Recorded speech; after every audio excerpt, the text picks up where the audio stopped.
barrel of fun.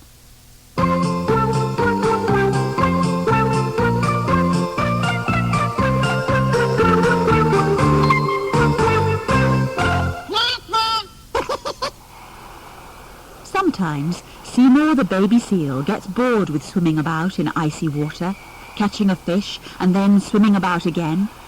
Sometimes he likes to flap about on the frozen wastes of Antarctica and look for fun. One day he was flapping about on the ice when he came across an old wooden barrel. This looks fun, he thought. Lots of the barrel's curved wooden panels were missing, and Seymour tugged out a couple more panels. The half a barrel that was left tipped onto its side. Now this really did look fun. But exactly what fun it looked, Seymour wasn't sure. Just then he heard the unmistakable sound of a whistling penguin.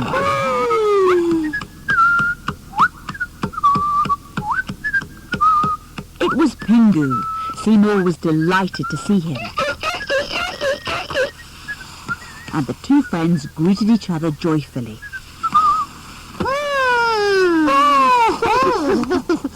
Seymour wondered if Pingu knew what fun they could have with half a barrel. Of course, Pingu knew right away. Half a barrel could be a sledge. Pingu jumped into the brand new barrel sledge and Seymour pushed him across the ice. Pingu enjoyed it much more than Seymour did, so after a bit they swapped round. If only they could find a place where they could slide down on their half a barrel sledge. No one would have to do any pushing. And then they came to the top of a long and winding hill. Pingu jumped onto the front of the half a barrel sledge and Seymour started it sliding down the hill and then jumped onto the back as the sledge slithered helter-skelter down the long and winding hill, over bumps, past lumps, and round bends until they reached the bottom. They slithered past a mighty tower of snow, just avoiding some huge chunks of falling ice. Soon the sledge came to a halt. Seymour was ready for another trip. So was Pingu. So, back up the long and winding hill they pushed their half a barrel sledge, until they reached the top. Once again they slithered helter-skelter down the hill. It was even more fun this time. As Pingu and Seymour slithered past the mighty tower of snow, even more huge chunks fell from the top. But Pingu and Seymour hugged each other with joy at the fun of it all.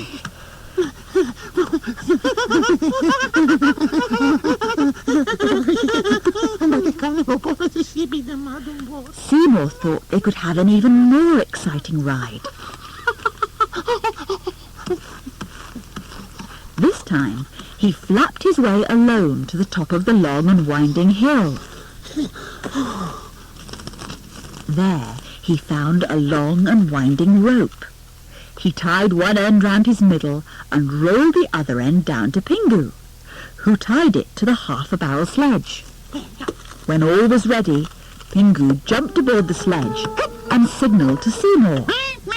Seymour ran the rope round an icy rock and then began to slide down the long and winding hill as Pingu and the sledge were pulled up the hill. Soon Pingu sliding up, past Seymour sliding down. When he reached the bottom, Seymour couldn't wait to start all over again. So, while Pingu untied the rope from the sledge, he flapped all the way back up that long and winding hill. Pingu was already sitting at the front of the half a barrel sledge. Seymour jumped onto the back, and off they went again, faster and faster. But now the half a barrel bumped over a lumpy hump of snow, and Seymour was thrown off.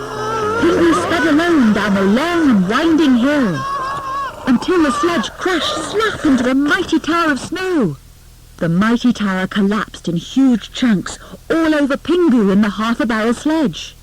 He disappeared in a mass of white. When Seymour came to the bottom of the hill and Pingu was gone, he was terrified. He must try to help Pingu. He pulled aside a bit of barrel sticking from the snow, making a hole just big enough for Pingu to poke his tiny wing through.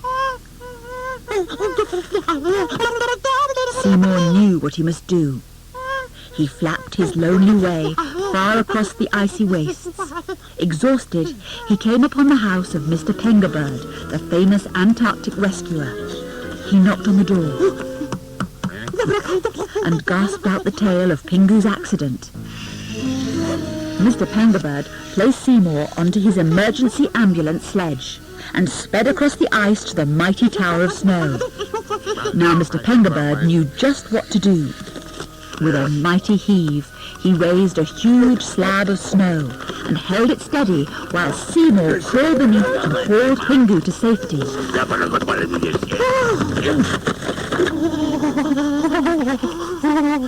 Mr. Penguin put the two shivering friends onto his ambulance sledge, and Seymour wrapped his flippers around Pingu. Then Mr. Penguin wrapped a blanket around them both. Pingu and Seymour had forgotten all about their ruined half-a-barrel sledge. Thanks to brave Mr. Penguin, they would soon be home. Warm and safe.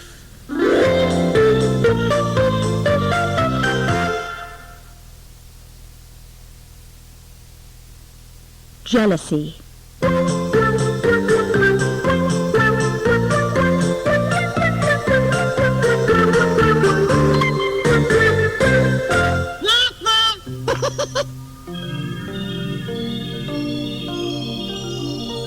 One of the good things about being an only penguin is that your parents give you all their attention. And one of the worst things about having a baby sister is that quite often your parents take no notice of you at all. Anyway, that's what Pingu thinks when his mama is fussing about over his little sister and he just has to play on his own. One particular fussy morning, Mama insisted that Pingu should play very quietly with his wooden bricks. He built a castle. It was coming along very well, but when Pingu tried to add a high turret to the castle, the whole thing collapsed. That really upset Pingu. Quickly, he built another castle. Down came all the bricks again. This time, he was furious. Mama took no notice at all.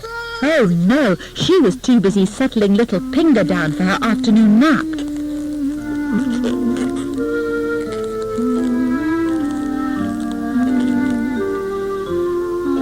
Soon her chick was asleep, and Mama settled down to her knitting. Pingu had now built an even grander castle than ever before. Just one last brick for the topmost turret. The castle rocked and tumbled to the ground. At first, Pingu sat down and wept. Then he began building again. This time he would make the highest tower the world had ever seen. It all went perfectly. Once again, the topmost brick was put in place, and the whole lot came tumbling down. Pingu sat down and wept even louder.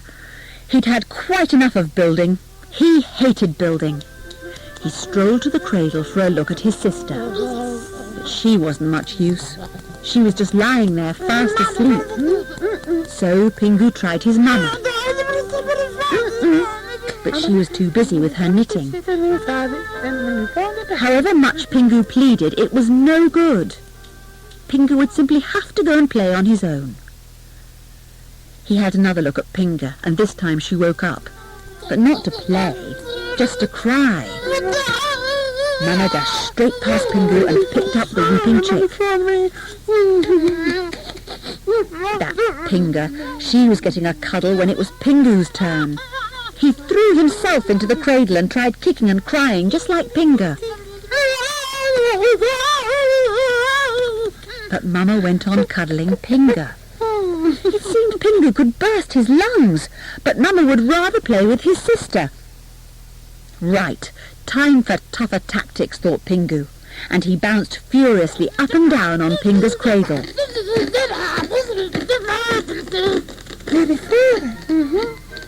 But what was this? Mama was still ignoring him. She was busy giving Pingu some crawling practice. And then it was time for Mama to help Pingu do a little bouncing.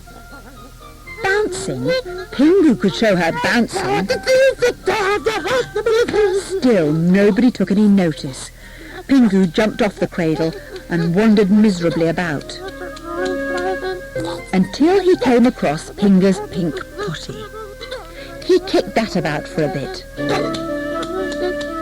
But all Mama did was dangle Pingu in the air. There was only one thing for it. Pingu put the potty on his head, picked up a wooden spoon, and became a mighty army. But however mightily the army marched, Mama went on fiddling about with Pingu. Now Pingu was having her bottle of warm milk. When Pingu challenged Mama to a battle, she turned away and went on feeding her baby. Pingu hurled away the potty. But still, Pingu went on drinking milk.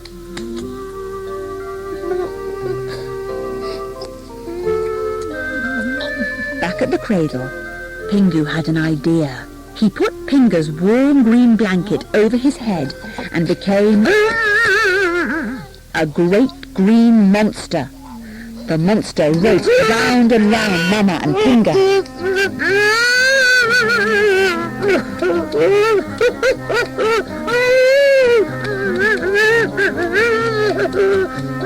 But they ignored him.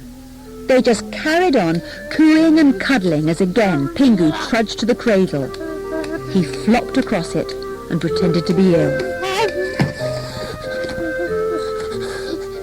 Mama hurried across with Pingu in her arms and told Pingu to get out of the way while she lay the baby down again.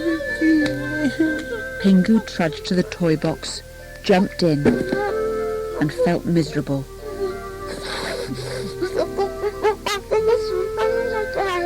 Then the telephone rang.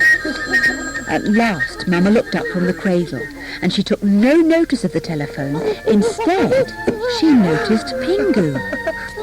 She came and stroked his head, and he leapt into Mama's outstretched wings. She carried him to the cradle and rocked both her happy little penguins to sleep.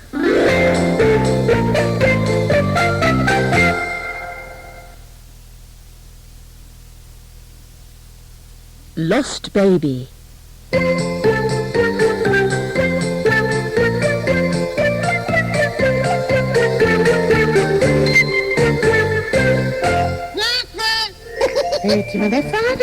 Having a baby sister is hard work for a young penguin.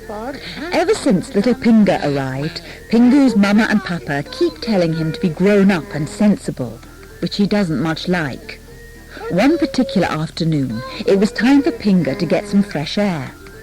Mama had settled her down on Pingu's sledge and tied a bright orange woolly scarf around her fluffy neck. Pingu was sitting impatiently on the roof of their ice and snow house, as yet again Mama told him he'd got to be terribly sensible and look after his sister. At last Pingu waved goodbye to Mama. Now Pingu could slide off the roof and set off across the ice with his sledge. Pingu really enjoyed being tugged along by her big brother, but Pingu was soon fed up with tugging the little chick across the icy wastes. So he cheered up the moment he saw his penguin pal, Pingu. Pingu had planned a game of leapfrog. Pingu wanted to join in, of course, but the other two penguins took no notice and got on with their game. First, Pingu bent forward and Pingu ran up and leapt over his back. Then they swapped round. Pingu bent forward and Pingu leapt over his back. Pingu hated being left out. She jumped off the sledge and asked if she could play. What a pest! Pingu sent her straight back, but Pingu wouldn't go. So Pingu did what any grown-up and sensible elder brother would do. He gave in and bent forward so that Pingu could leap over him. Pingu, of course, was much too small to leap over Pingu, and she landed smack on his back. She was ruining the game. Pingu wanted Pingu to go back and sit on the sledge. When she still wouldn't go, Pingu put on his sternest voice, just like Papa, and chased her back to the sledge. She must not move a feather. All this time, poor old Pingu had been waiting to get on with the game. But at last, he and Pingu could get down to some serious leapfrog.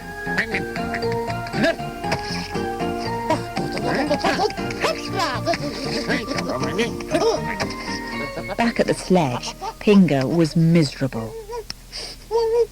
Tears tumbled through her fluffy chick feathers and splashed over her tiny feet. Pingu and his pal were having such a great time, leaping over each other and sliding about on the ice, that they'd forgotten all about her.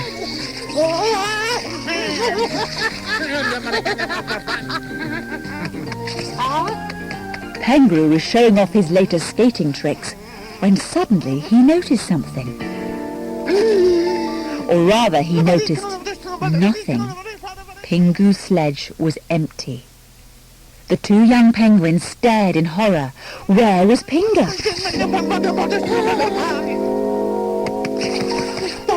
They must find her.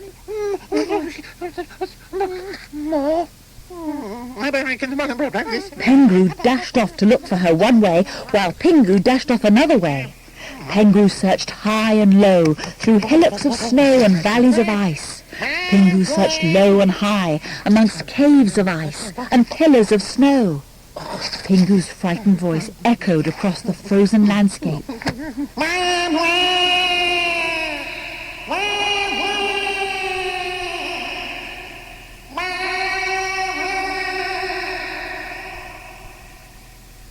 But there was no reply.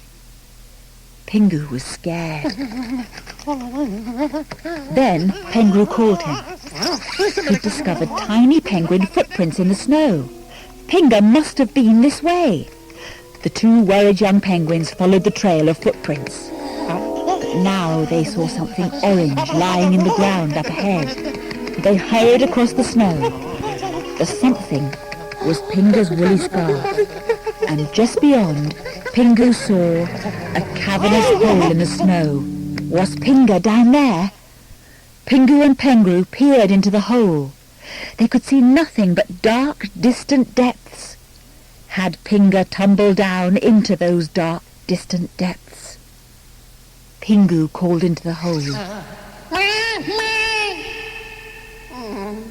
All he heard was the echo of his own voice. He was so frightened, not even Pingu could comfort him. Mournfully, the two penguins set off home through the frosty gloom. By the time they reached Pingu's ice and snow house, the day was gone and the sky was black. Pingu hardly dared open the door and tell Mama what had happened, although Pingu told him he must. But the door opened anyway, and there was Mama. As Pingu tried to tell her how he'd lost his baby sister, great tears rolled along his beak and splashed into the frozen snow. And yet Mama didn't seem at all upset. Pingu peered past her into the house, and there, in her high chair, was his baby sister Pingu. The clever little chick had made her own way home. Pingu was overjoyed, and after all that worry and fear, did what any grown-up and sensible elder brother would do. He bashed his little sister with the orange woolly scarf. But Mama knew he'd had a terrible fright, and soon she calmed him down. She hung up the scarf, and Pingu looked at each other. Pingu flung his tiny penguin wings around his tiny penguin sister and gave the baby penguin, who wasn't lost after all, a bottle of delicious warm milk.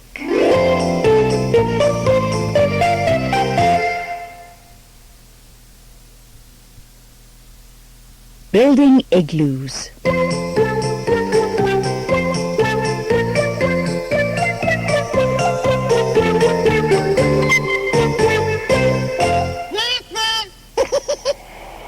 Far south in the frozen Antarctic, you don't get long, hot summer holidays. So whenever there's a pleasant sunny day, a young penguin like Pingu makes the best of it. One particular pleasant sunny day, Pingu was busy packing a basket, which he'd fixed onto his best sledge. He put in a book, a toy aeroplane, and a whale oil lamp. Mama and Papa looked on as they sunned themselves outside their ice and snow house. Mama reminded Pingu that he might well need his bucket, and he nipped indoors to fetch it. Papa was pleased to see how hard Pingu could work when he really wanted. Pingu returned with his bucket and put it into the basket, covered everything up with a good warm blanket and shut the lid. Now it was nearly time to say goodbye to Mama.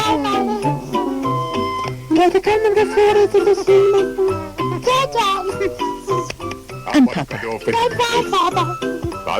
who gave Pingu some good advice about keeping warm and safe.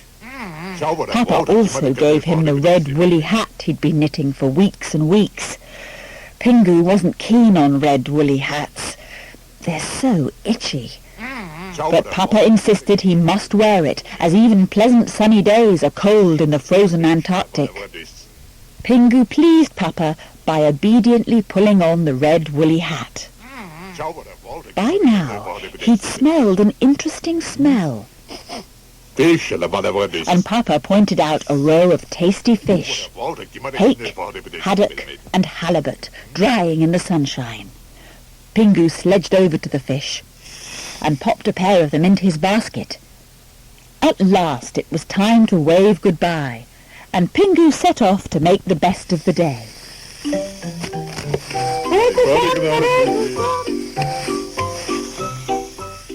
He felt really pleased with himself as he arrived at the house of his great penguin pal, Penguin, who was ready and waiting beside his own best sledge. They had a great plan for the day, and together they sledged off in the bright sunshine, through the sparkling white countryside, until they reached a huge pile of snow blocks. These blocks of snow were of many different shapes and sizes, just right for the great plan. Today, they were going to build their very own ice and snow house, their very own igloo. The only trouble was, Pingu wanted to build the igloo over here, but Penguin wanted to build it over there, and they just couldn't agree. So, Penguin took a block of snow and moved it over there, while Pingu took a block of snow and moved it over here. Pingu fetched another block, and then more and more blocks. Already he was building up the wall of his igloo, and he was pleased with himself again. Over there, Penguin was working just as hard. He'd collected lots of snow blocks, and already he'd built quite a big wall. So Pingu busily built an igloo over here, and Penguin busily built an igloo over there. Pingu would take a block of snow to his igloo, and Penguin would take a block of snow to his igloo, until finally there was only one block of snow left. Both Pingu and Penguin wanted that last block. They tugged it this way and that until they got so cross they forgot all about the block, leapt on each other and rolled about struggling in the snow. They created such a disturbance that Pingu's igloo collapsed. Penguin thought that was hilarious, but Pingu was furious. Then all the din and disturbance made Penguin's igloo collapse. Penguin was furious, But Pingu thought it was hilarious. Then they both looked at the 2 heaps of collapsed snow blocks and both felt really sad.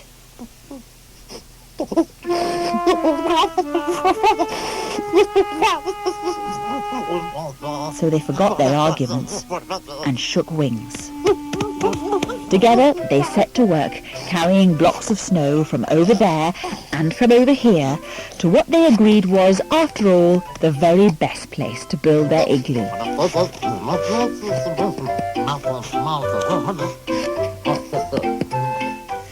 In no time, they'd built half their igloo.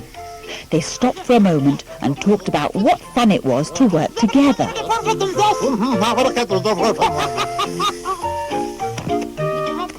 Then they carried on building.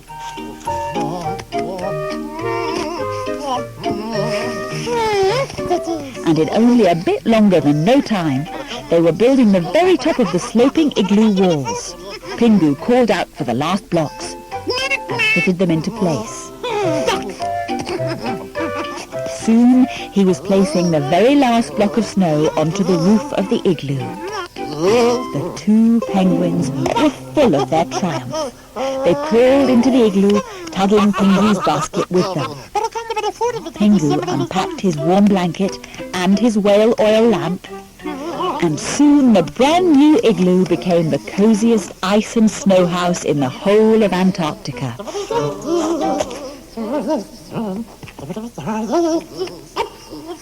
To Penguin's delight, Pingu produced the 2 tasty fish from his basket, and the 2 penguins settled happily to the most delicious supper they'd ever eaten.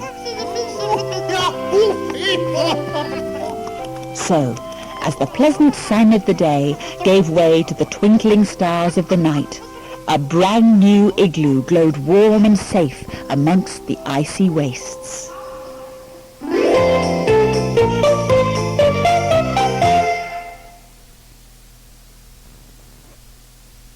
Music lessons.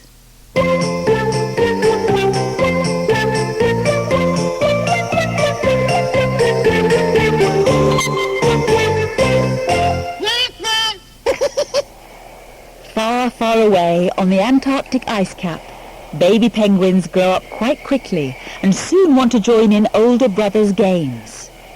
Pingu's little sister Pinga certainly did. She always wanted to do whatever he was doing. One afternoon, Pingu was building a castle with his wooden bricks, and Pinga was crawling round and round trying to help. But Pingu would only let her watch. At the kitchen table, Mama was helping Papa make a cake. She watched as Papa stirred the mixture. She wondered if he'd put in all the ingredients. But Papa prided himself that he never forgot anything. On the floor, Pingu was proud of his castle. And Pinga was proud of her brother. Except that he'd never let her help. She pattered about the icy floor until she discovered Pingu's trumpet. Pingu forgot all about his castle. Music was the thing now. He opened up the toy box and looked for more instruments, as Papa proudly gave Mama a lick of his cake mixing spoon. When... yes, Pingu had found his accordion. It was too much for Mama. She needed a bit of peace and quiet. But Pingu didn't. Now it was Papa who needed a bit of peace and quiet, and he gave the young penguins a telling off. Then he returned to his cake making. But you can't stifle a young penguin's musical instinct, and Pingu wanted to see what would happen when he held his accordion upside down. Yes, it would make a horrible din. Mama couldn't stand this. If Pingu wanted to play the accordion, he'd have to go somewhere else. So off he went to find penguins who'd appreciate him.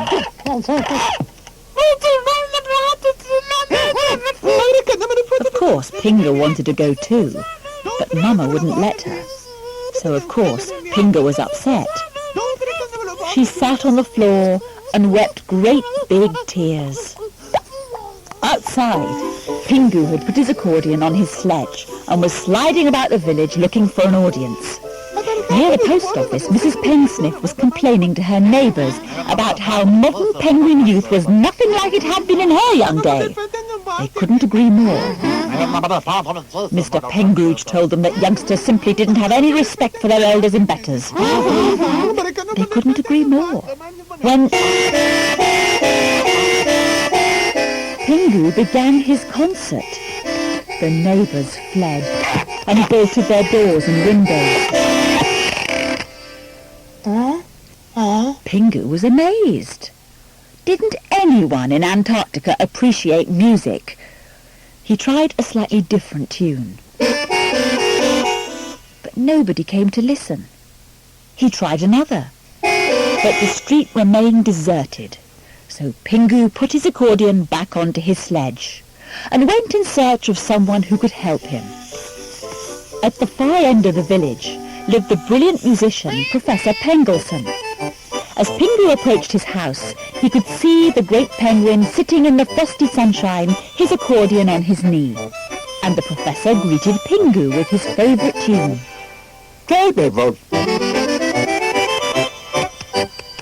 Pingu was spellbound.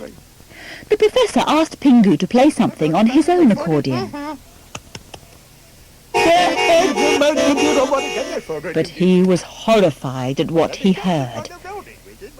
He offered to teach Pingu how to play beautifully.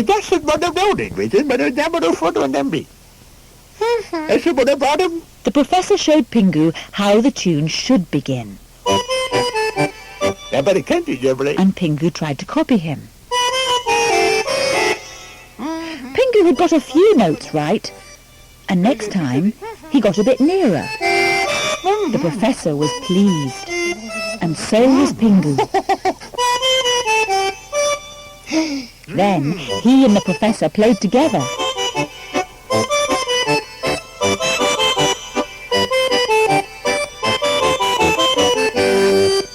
Then they played a bit faster.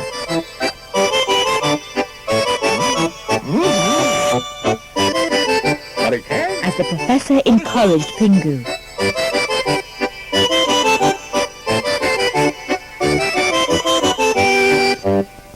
When they'd finished, Pingu was thrilled.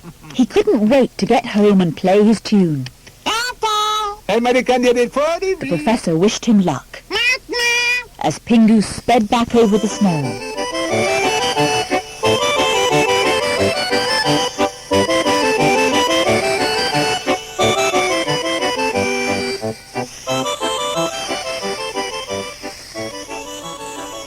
Back home, Mama and Papa didn't want to hear another performance. The din might ruin the cake baking in the oven. But Pingu played anyway.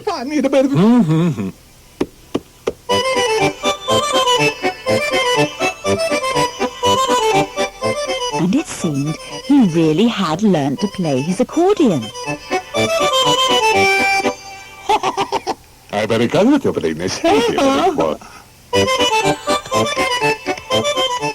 Then he played again.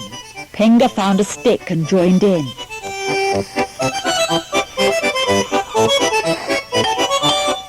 Then Mama and Papa joined in. And all evening long, the penguin family played together.